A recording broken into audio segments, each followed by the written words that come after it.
Hi guys, welcome to the channel.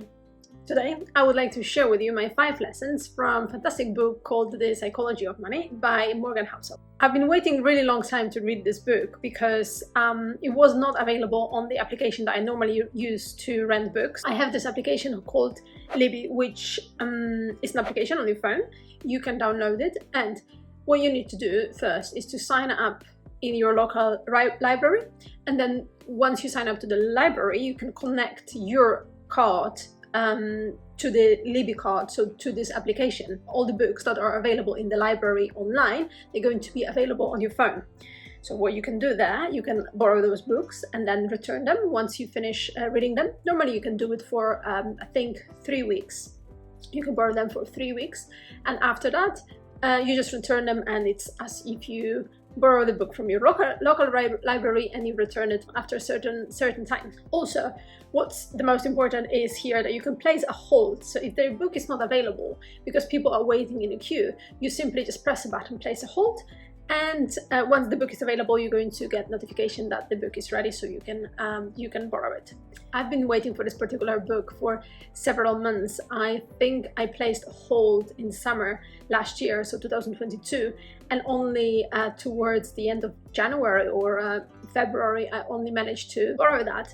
And I was really excited to read it because there were so many people online or anywhere really that were recommending it, and they were just telling a lot about it and what did they learn, and all the lessons they got from it. So I would like to share my lessons with you today. Let's start. Lesson number 1. Here the author wants to share with us that the decisions that we make are based on our past and on our experience. So whatever happens in our life now and the decisions we make are most of the times rational decisions. We do things because we believe certain way and we want to maybe be seen in the world in a certain way. That's why we spend money in a certain way. I think it could be that we are maybe based in certain environments and we want to fit in, so that's why we do certain activities, and all those decisions make sense to us. We don't necessarily need to explain anything to anybody as long as the decision that we make with our money makes sense to us, because we might have been through many different things, or things could have made us look at the world in a certain way. So that's why we make particular choices. There's no wrong or right decision in spending or earning money. I think everything is in our head, and we can only do certain things based on our point of view. And there are things that we maybe need to overcome sometimes in order to get a better either salary or better income. If we want to maybe invest money, we should overcome things that are holding us back.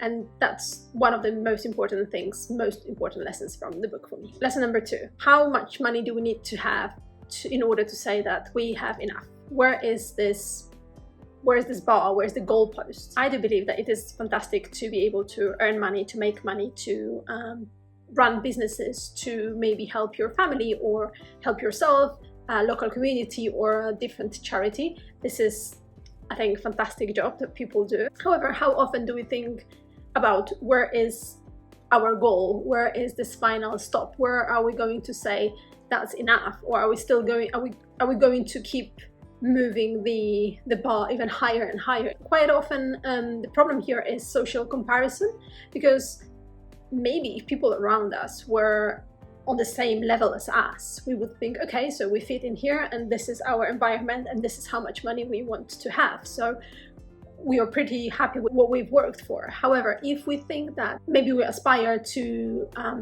achieve better results, to earn more money, we are trying to compare ourselves to those people that do earn those money, and we want to be there straight away. So if we only can stop comparing ourselves to other people and to what they do and how they earn money, we might be perhaps at peace with what we have and the situation that we are at. Also, author says that the social comparison is a battle that can never be won, because we shouldn't start in the first place. We shouldn't be comparing ourselves to someone else, but most of the times we should be just like at peace at what we do.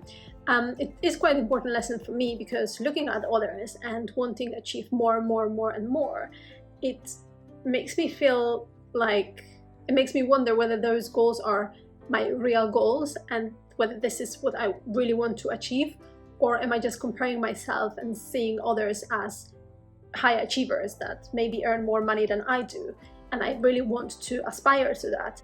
Point number 3, and here author says that no one is impressed with your possessions as much as you are. So whatever you own, whether it's a car or house or watches, are the things that you like the most and you are happy with them the most, but it doesn't really impress the wider audience or the wider crowd. People most of the times are looking at what they have and what they aspire to have. He says that what people mostly want is respect and admiration, and those can be earned in different ways. For example, by being kind, but by your humility, by being empathetic, and being, I think in general, just a good person. Lesson number 4, and that's the lesson about risk.